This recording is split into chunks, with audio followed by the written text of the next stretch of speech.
13 or 14 years ago, I was sitting in my own living room with my bags packed. My marriage was done, or at least I thought it was. And here's what made it worse. I was already deep into studying what made relationships work. I'd spent years inside the research, attachment theory, communication psychology, why people emotionally shut down, and what pulls them back. I understood the human mind in ways most people never really do. But I still couldn't see what was destroying my own marriage from the inside. And now, almost a decade and a half later, I'm married to the same person. We have 4 beautiful children, and I've sat across over 5,000 couples. People who despised each other, who hadn't spoken in months, who had already hired divorce lawyers and were counting the days to be done for good. I've worked with everyday couples, and I've also worked with not so everyday couples. Living in LA, I've worked with celebrities, people you would recognize the second you saw their face. And I also went deep into the research, the neuroscience, the attachment studies, the decades and decades of research by the Gottmans on what actually makes marriages survive. Because I needed to understand the science behind what I kept seeing with my own eyes every single day. And I found it. One thing. The same thing that was quietly killing my marriage 14 years ago without either of us knowing it. My intentions here are really only good. They come from the heart because I wish anyone, had walked into that living room 14 years ago and told me what I'm about to tell you. So let's get into it. Let me take you back about 14 years. So my wife and I, we were living in a townhouse. It was 3 stories tall, very narrow. So it was kind of like living in a house that was just squished with lots of stairs, right? And there was this garage at the basement, then the living room, then a split level with the kitchen and the living room, the first bedroom that we were using kind of as an office. And then there was kind of this loft style at the top that was the bedroom. Now, my wife and I, being a little bit religious in background, didn't move in together until we actually got married. Literally the day after our marriage is when she started moving all her stuff in. And so we didn't have experience living together. I would spend the night at her house. She would spend the night at mine once in a while, but we didn't actually cohabitate and bring all of our stuff together. And I was a bit surprised, as you can imagine, when in about 2 weeks' time, my wife moved all her stuff in and then just kind of didn't put anything away. I was beyond myself. Like everywhere I looked, there were crumbled pieces of paper or files spread across the desk or snow boots. We live in LA, by the way. So snow boots, like, why do we need these, right? Snow boots in the corner of the living room. There were the doggy pee-pee pads and then a little, place in the linoleum wood floor where it was buckling because she didn't clean up the urine from her dog quite fast enough. I was going crazy. Now, I have a little bit of ADHD. Or if you ask my wife, I'm fully blown ADHD. So the idea of structure kind of being thrown out the window was really driving me crazy. I think you could probably call it legitimately crazy. And I kept saying, hey, when are you going to clean this up? When are you going to? And just, it was falling on deaf ears. And so about 3 months into this relationship, or I shouldn't say relationship, into this marriage, my beautiful, amazing, wonderful love of my life, Michelle, was going to drive me to violence, either against myself or someone else. And I had to say something. And like I said, it was falling on deaf ears. And so I said, you have to clean this house up or I'm going to lose it. And guess what she did? Absolutely nothing. She did nothing, even though I said it as a have to kind of thing. And so I took matters into my own hands. I said, you know what? I'm going to clean the house. I'm going to show her how she's the one doing wrong. She doesn't think it's a big mess. She was literally blinded to it. Now, you might have this experience in your own marriage. When someone is messy naturally, they don't see the mess. They just look right past it as if it doesn't exist. And so I said, you know what? I bet if I exaggerate it, I bet if I really kind of show her how much stuff is here in this house, she'll see it. So I went through the basement, which is, the garage, and I grabbed all the stuff that was just thrown out right on the concrete floor that prevented one of us from parking in the garage. I gathered it and I moved it up a level. Then I went through the living room and I grabbed the snow boots and the papers and all the crap that some of it was legitimately garbage. And I grabbed it and I moved it up a level. And I took all the kitchen things that weren't put away and all the stuff in the office we were sharing. And I grabbed it and moved it up to our bedroom. And what did I do? I took the bed and I put pillows down the middle indicating my half of the bed versus her half of the bed, so that I made sure it was really only her half of the bed. And I put all the stuff from all over the house on her side of the bed. And it was this mountainous pile of things that just didn't have a home. And I looked at it and I said, now, if you walk in and on your bed, there's this mountain of stuff that you realize, oh my God, there's this much stuff I need to clean up. That was my thinking. I was like, she's going to walk in and realize you were right all along. Why didn't I do this? I'm so sorry. That was what I was thinking. To give you a little foreshadowing, I was an idiot. But but here's what happened. So she came home from work. She parked in the garage, and which was in the basement. And I heard, as the garage door opened, I was on the couch in the living room. I heard her say, "You cleaned the garage. Oh my God." And then she made her way up the stairs and she saw me sitting there. She said, "You cleaned the living room. It looks amazing. Oh my God, this looks fantastic." And I was sitting there smiling and nodding, knowing what she's going to see. And then she moved up to the kitchen area and the little office. She went, "You did the office too? Oh my God." And then she came back downstairs to where I was on the couch and she put her arms around me. She gave me this big kiss and this big hug. She said, "Thank you so much." And that's where I knew I was totally screwed. I was like, oh, damn it. I wasn't expecting gratitude. And so I was about to tell her something when she raced upstairs to get changed, to take her work clothes off and into something else. And she got to the bedroom and she let out a scream that I hadn't heard before or since the labor of our first child. She was so pissed that I was afraid to even look her in the eye. I kind of hid in the corner of the couch.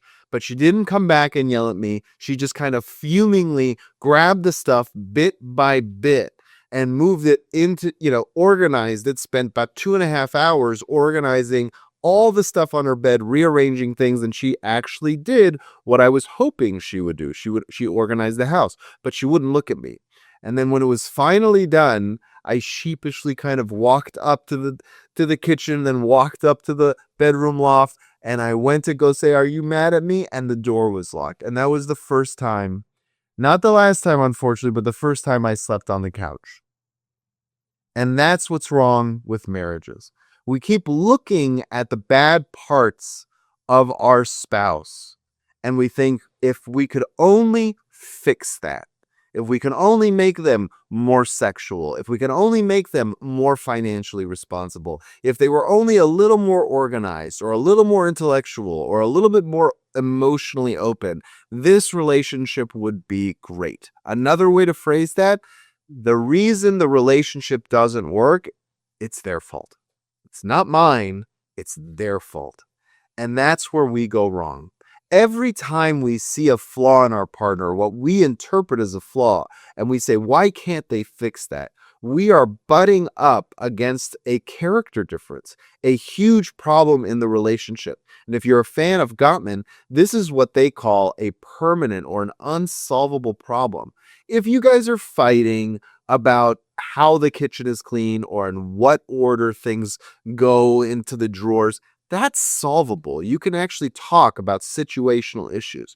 But if you're talking to each other and you are pointing out differences in character, you're late versus you're on time, that never goes away. They are based in character issues. Now, early in the marriage, we don't know all these differences in character. They stay hidden. They stay invisible. And so as they pop up in the marriage, someone's not as good with numbers, someone's not as studious, someone doesn't like reading, someone watches the TV too loud, someone eats in the kitchen in the middle of the night, makes noise and wakes you up, whatever it is, right? Whatever those issues is, they come up little by little because you settle into the relationship. Or you settle into different parts of your life. Doesn't mean that you always like to eat late snacks. When you first got married, maybe you didn't, but then it developed as a stress or a coping mechanism. And so what happens is you start hating parts of your partner. And that acts as like a virus, like a cancer. It's malignant. It spreads. If you start hating parts of your partner, guess what happens? It spreads to other parts where you have resentment, you have contempt for them. And you start looking at it as a competition. It's me versus you. It's you're worse than me. Or why am I so bad and you seem to have everything perfect? And now I feel like I can't keep up. Sometimes you take the loser position instead of the winner position in that argument. And that is the death of any relationship. You're not sexual enough. You're not, fit enough. You're not smart enough. You're not as good with money. It's always you, right? Even if it's from a position of you're better than I am and I can never keep up, the reason the person feels that way is because they're meant to feel like they need to come up as opposed to a sense of acceptance for who they are. So this is the core. This one thing about how people view relationships is the entirety of why relationships simply don't work. And I was guilty of it within my marriage just a couple months into it. And as newlyweds, I had to sleep on the couch. Now, before I go any further, think about what your relationship actually looked like at the beginning. You couldn't stop talking. You wanted to know everything about each other. You felt seen just by being in the same room. And now think about last night or last week, that silence at dinner, the conversation that turned into an argument over nothing, the feeling that you're living with someone and somehow still completely alone. That gap between who you were and where you are now is not permanent, and it doesn't have to stay that way long. I've watched couples in far worse places than yours find their way back to each other.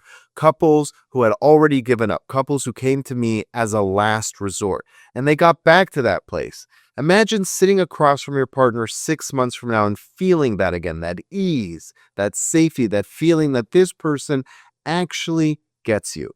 That is what this work does when you're ready to do it. So if you're ready to start, book a call with me. The link is in the bio, and together we'll figure out what's actually going on and what it's going to take to bring you two back. Anyway, back to the video. So how do you deal with this? What is the step-by-step process to actually understanding how to solve an issue like this? Because it happens in every relationship right here on this couch. Every relationship I ever see, this is part of it. This is part of why they're in couples therapy. They don't know why they don't like their partner anymore. It all starts because there's one piece that they stopped liking, one piece that they went from tolerating or looking the other way, just ignoring, to tolerating, and then from tolerating to being slightly annoyed, to being really annoyed, to being resentful, to being spiteful and contempt, and now that rubs off on other areas of the relationship. So we need to pause. Now, let me tell you what a lot of people will kind of tell you in couples therapy, even the Gottmans. They'll say the key is to be best friends with your couple, with your partner, right? That is not enough. I hate saying this, but that's just not enough. Why? Because men will often correct their best friends. Perhaps women do as well. I haven't lived as a woman, so I don't know, but I could tell you from firsthand experience, men will roast each other. They'll say, I can't believe you're still eating that, you fat pig.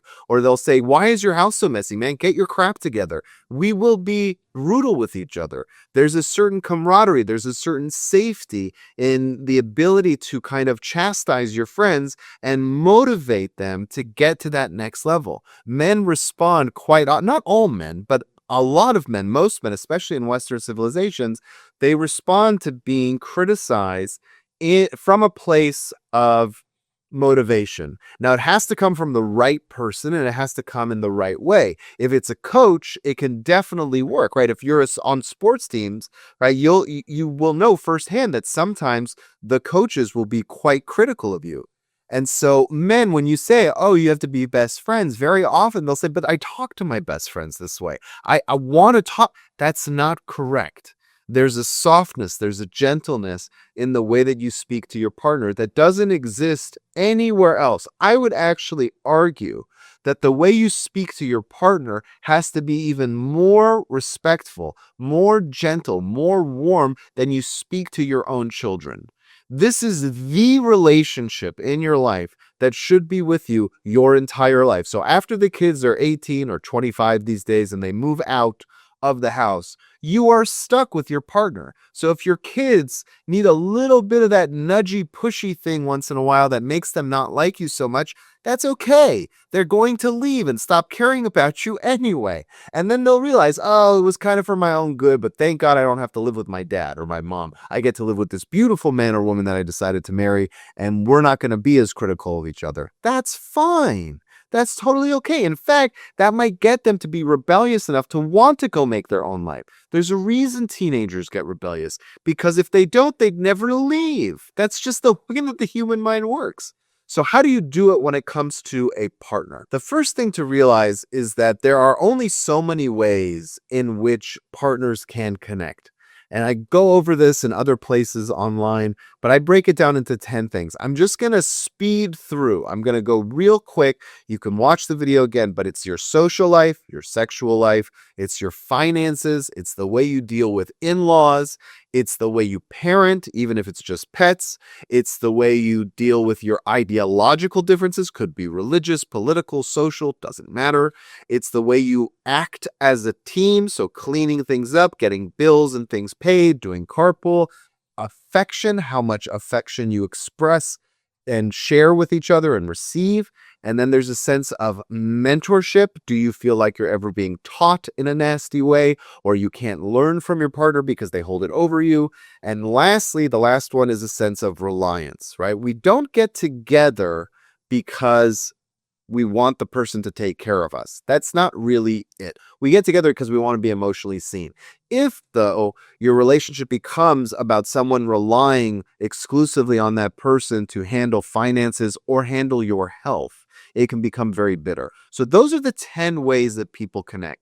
Your job is to look through all those 10 ways and ask, is there an element that really drives me crazy, right? For example, let's say they are eating in the middle of the night. Now that might, you might go like, where's that fit? That's just annoying. It's not just annoying, right? It's annoying because it's keeping you awake. And so, or that's why I think at least it's annoying. It could be that it makes you think of them poorly in terms of their physical fitness and whatnot. We'll talk about that as well. But let's say it's keeping you awake. Well, as a team, falls into teamwork. As a team, you have to respect each other's needs so that you function as a team. If you have a car, you don't get an oil change or you don't get it serviced once in a while, it stops functioning. Sleep is an essential part of functioning as an adult. And so when you have a car, it's not only like the person didn't take it for an oil change. If they're ruining your sleep, it's like they're draining the oil behind your back and you have to go fill it up another way and pay extra and kind of take time out of your day to do it. It's a real big teamwork breakdown, right? If they don't get along with you, or if they don't defend, here's a better example. If they don't defend you in front of their family when their family says something unkind to you, guess what? That's the way you deal with your in-laws, and they're not standing up for you. That's a big rift in the problem. If they do the same kind of thing or they don't speak highly of you in front of your social circle, it's a social problem. If you guys don't have a lot in common, you want to play, Battleship or some kind of fun game, and their only idea of fun is going paintballing or doing something with their girlfriends and playing mahjong, and you guys never see eye to eye, that's a social issue because hobbies fit into that social structure. You have to have a friendship with your partner at the end of the day. It's not everything, but it does have to exist. And so your job is to sit there and ask, where are the bad habits? Where are the things that annoy me, right? If it's about cleanliness, then it's teamwork in the house. If it's about how they never come and greet you at the door, it's about affection. If there's problems in the bedroom, that one should be self-explanatory. If they spend without tracking their expenditures and you feel like you're the weight of the finances of the house are on you and there's no respect, that's a financial problem in terms of the way you guys handle it. Your job is to find the ugliest, most horrible, disgusting things about each other and to not only realize that you are responsible for it, but to accept it. You are not going to get them to change by chastising. Now, once in a while, those things are too destructive for you to continue in a relationship. For example, finances. Let's say you make, I'm just going to keep the numbers kind of simple. Let's say you make $5,000 a month or $10,000 a month, right? And your partner is spending 80% of that, and you only have 20% left to pay bills, and you're going in debt every single month. That is not sustainable. So what you have to do is you have to sit down and absorb that character trait as a team building thing. You have to basically own some accountability for that negative behavior if you want them to listen. I've seen this happen specifically with finances all the time when it's not done that way. They'll sit down and they say, you're spending too much. Immediately, it doesn't matter how much the person is spending, they will find one luxury spending thing. They will find one, well, you get your car washed every week and I only get it done every month. It doesn't matter that the person might be an Uber driver or that they have a really like a fleet of vehicles. They will find something that says it's not just me. And so it's a much healthier way to enter that discussion by saying, we're spending too much. You take that pluralistic view. Because at the end of the day, you're a team. And even though they might be the one spending too much, it softens the ground. And you say, hey, we're spending too much. We're going to be in too much debt. Let's review our expenditures. I'm going to put mine on the table. I want to see your bank accounts. Let's figure out where we're leaking. Maybe I need help, right? You take on that maybe it's me attitude because it's easier. It's easier to feel like, hey, we're dealing with this together. If it's about teamwork and the person's up in the middle of the night, right? Then you figure out a way to talk about it. Instead of saying you're up in the middle of the night and it's keeping me awake, you come to them and you say, hey, I'm really tired lately. And I'm not sure why, but I'm not getting great sleep. Can we like examine, our lifestyle and figure out like, why am I waking up? And the person, believe it or not, I've had this exact example on this couch or on Zoom with people. And what do they say? They say, I have no idea why you're not sleeping. What, like, I leave you alone and like, you should be able to sleep. The person says, yeah, I'm like hearing too much. Like there's clanking and banging and like, are our neighbors coming up? You could be, yes, some of it you're playing a little stupid. You say, oh, no, but I'm in the kitchen. And if they don't get it, you kind of have to spoon feed it sometimes. You have to say, are you in the kitchen late at night? That might be keeping me up. Well, yeah, I could be more quiet. It's like, okay, are you cooking? Are you using pans? Is there a way, if you really want to have snacks in the middle of the night, is it okay for me to ask that you don't use pots and pans? Can we keep it to like the microwave and make sure you put it on silent mode? There are ways to talk about it where the person says, yeah, of course that's fair, right?